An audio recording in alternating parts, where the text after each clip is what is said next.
Hello everyone and welcome to the channel Speak and Span Learning.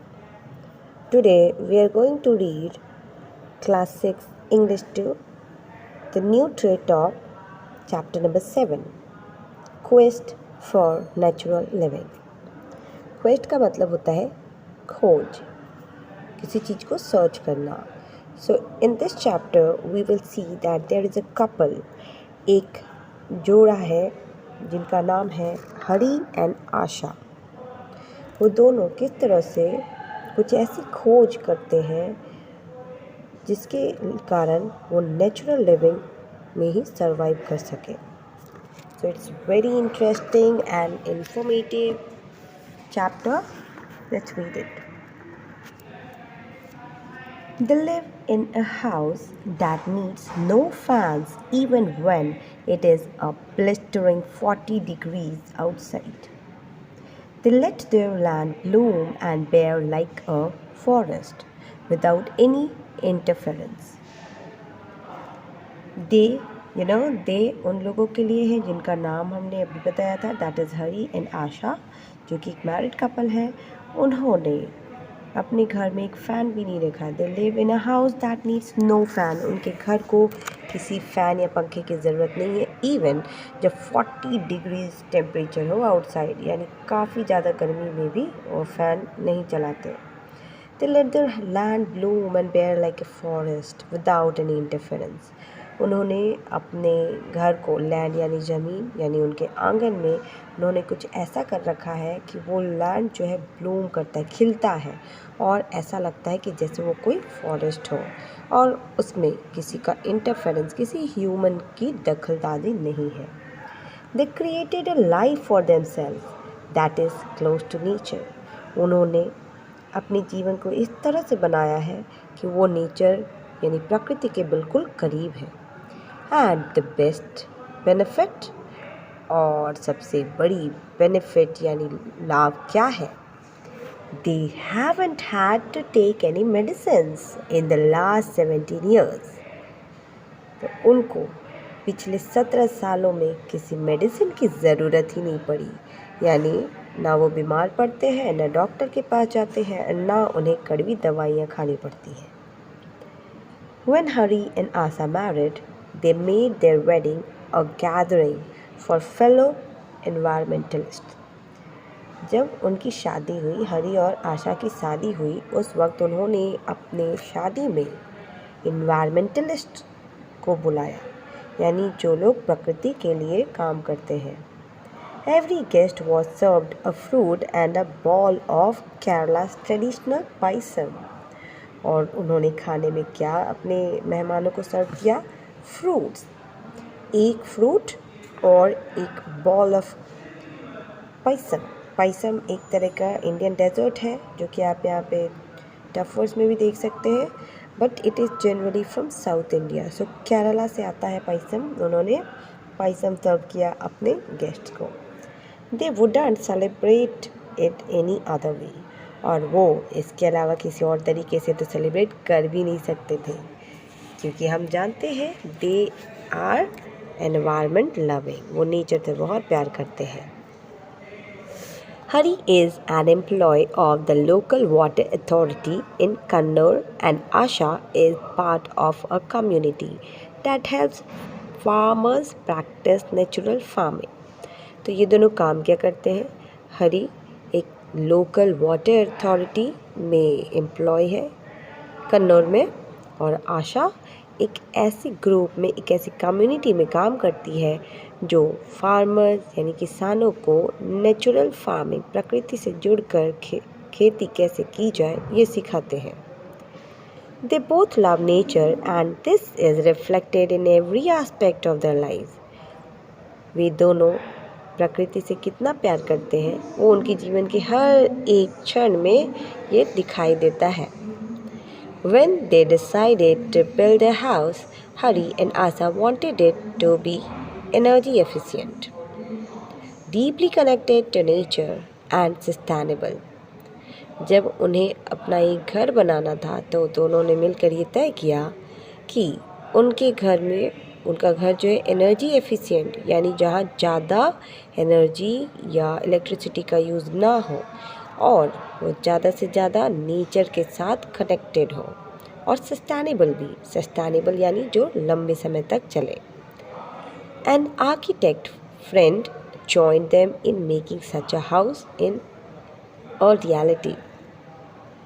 Architect जो होता है उनका काम होता है बिल्डिंग्स बनाना, तो उनके एक फ्रेंड आर्किटेक्ट ने उन्हें ज्वाइन किया और उन्होंने ऐसे हाउस जैसा उन्होंने सपना देखा था उसको रियलिटी में यानी सच में बनाने में उनकी मदद की।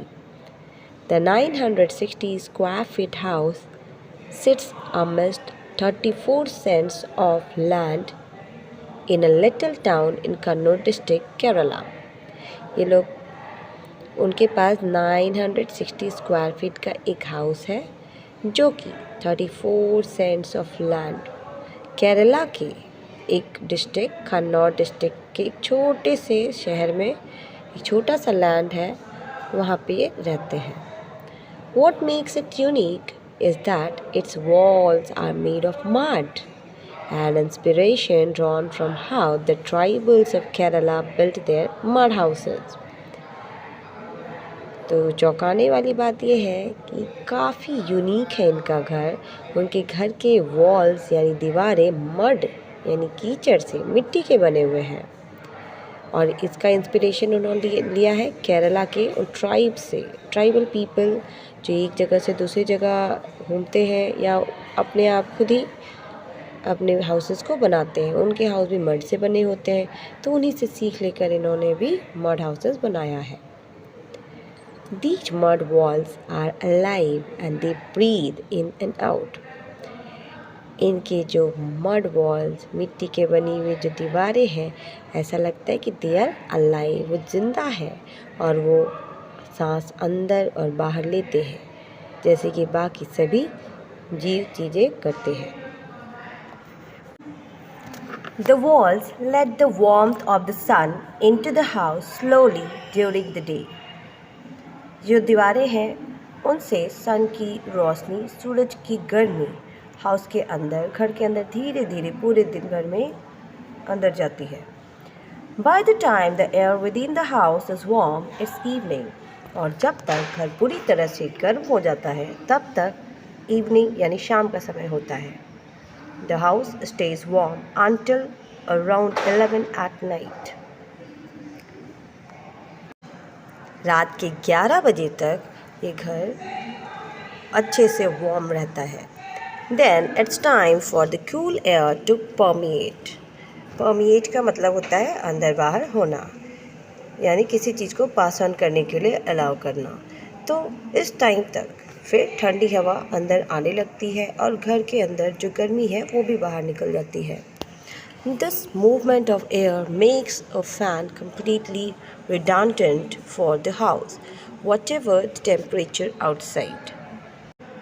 Redundant का मतलब है जिसकी ज़रूरत ना हो। तो ये जो एयर का अंदर बाहर होना है जिसके चलते यहाँ फ़ैन की ज़रूरत बिल्कुल नहीं पड़ती है ऐसे हाउस में। चाहे बाहर का टेम्परेचर जितना भी हो, चाहे वहाँ गर्मी हो या ठंडक हो, लेकिन घर के अंदर आउटसाइड टेम्परेचर का कोई फ़र्क नहीं पड़ता। The roof of the house is made from a combination of concrete and corrugated tiles. corrugated का मतलब है जो एक रेगुलर पैटर्न में ना हो, एक दूसरे के ऊपर चढ़ के हो। तो जैसे ब्रिक्स हम लोग लगाते हैं एक के ऊपर एक करके, तो उसी तरह इस हाउस के जो रूफ़ है उसे कंक्रीट का मतलब होता है अच्छे सीमेंट से बना हुआ बिल्कुल पक्का हाउस, और वो जो टाइल्स है वो corrugated तरह से बना हुआ है जिससे कि वो ढलान बन सके। तो concrete was advised because of the heavy rains the region gets, otherwise the couple would not have included it in the structure. यहाँ पे कंक्रीट का यूज़ इसीलिए किया गया है क्योंकि इस एरिया में हेवी रेन, बहुत ही ज़्यादा बारिश होती है जिससे कि बारिश अंदर ना जा सके, इसलिए इसे इंक्लूड किया गया है। The usage of electricity is minimal and there are very few light points in the house. Electricity की ज़रूरत भी मिनिमल यानी बहुत ही कम है। तो यहाँ पे बहुत कम ही ऐसी जगह है जहाँ पर लाइट रखा जाता है इस पूरी घर को रोशन करने के लिए। The architect for the home specializes in space management. He structured the house in such a way that it gets ample natural light. Architect ने, इस घर को बनाने वाले ने इस घर को इतनी अच्छी तरह से बनाया है, इतनी स्पेस मैनेजमेंट के साथ बनाया है कि यहाँ पे नेचुरल लाइट एम्पल यानी सुटेबल, जितनी ज़रूरत है उतनी मात्रा में नेचुरल लाइट, प्राकृतिक रोशनी मिलती है। Lights are placed in such a way that a single lamp can light up a large area. यहाँ इतनी अच्छी तरह से लाइट को रखा गया है कि एक सिंगल लैम्प, बस एक लैम्प ही पूरे घर, पूरे लार्ज एरिया को लाइट अप करने के लिए, रोशन करने के लिए काफ़ी है।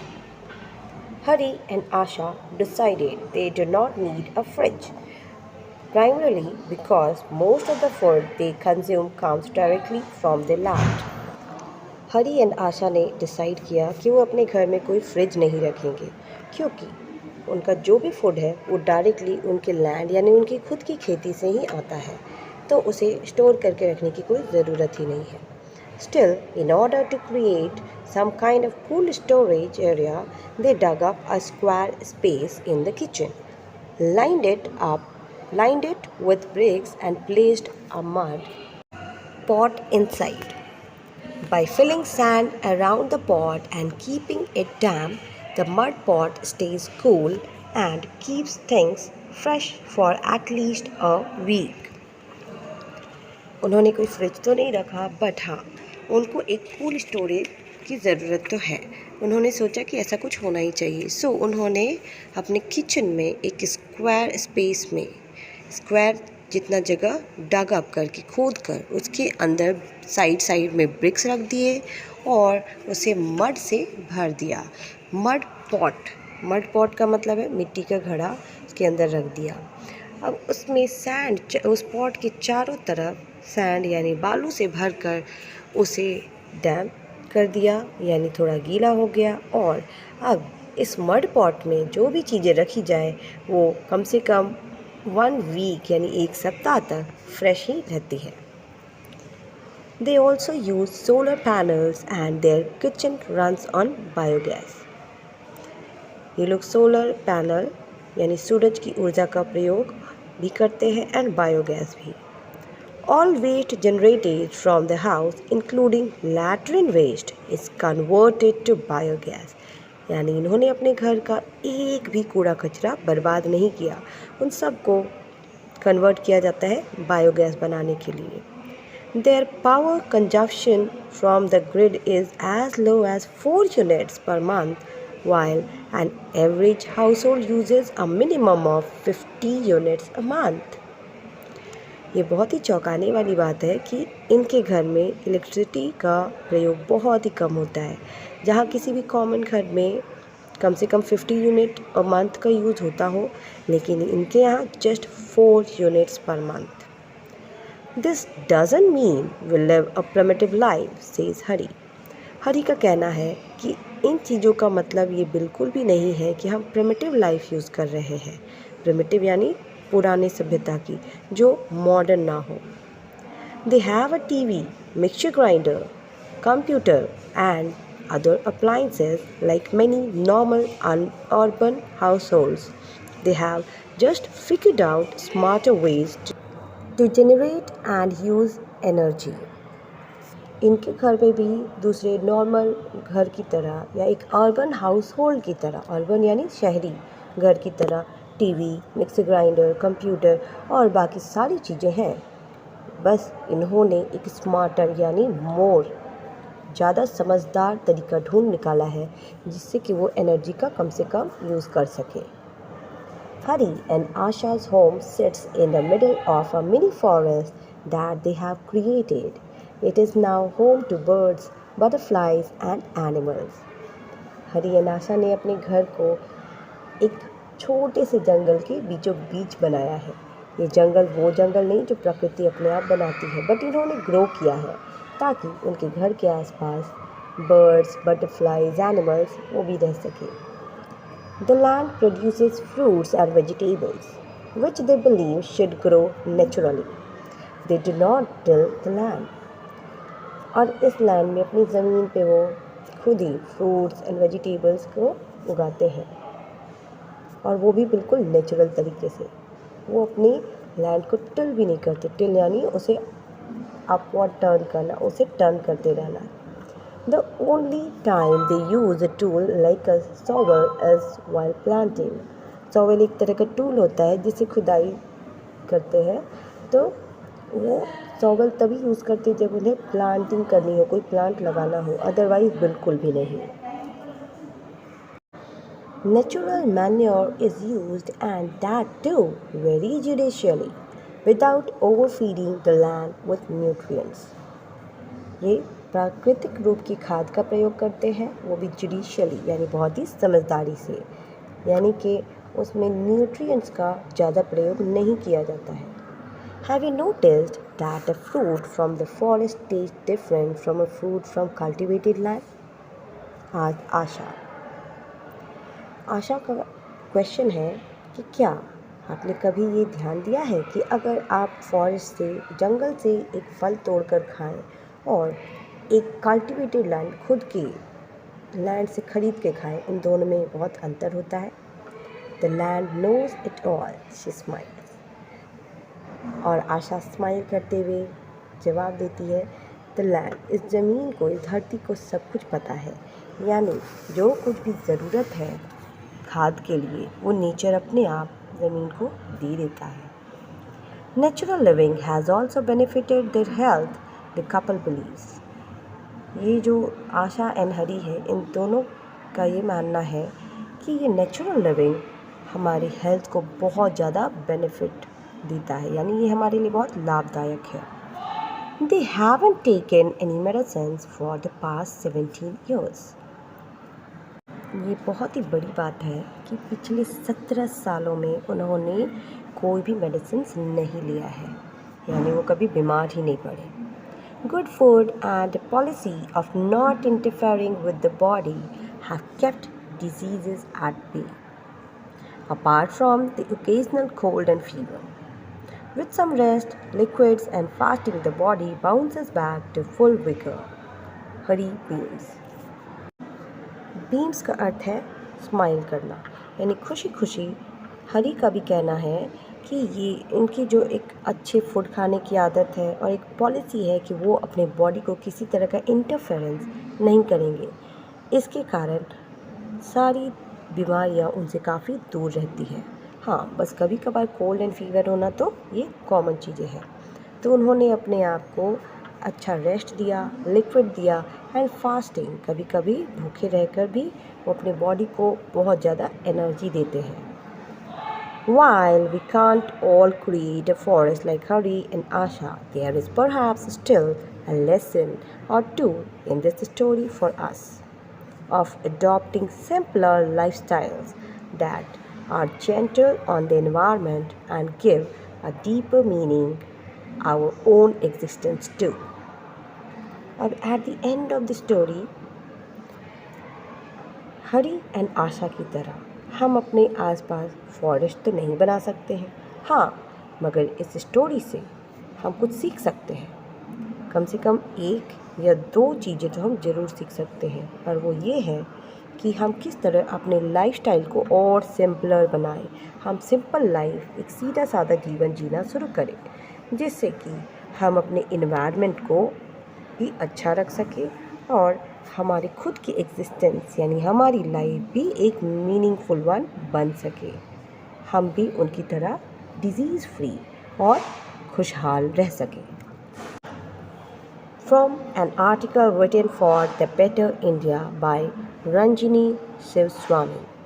तो ये एक अच्छी सी स्टोरी है जो हमें इस आर्टिकल में देखने को मिला कि हम भी आशा एंड हरी की तरह अपनी लाइफ को सिंपल और जेंटल, डिजीज़ फ्री बना सकते हैं।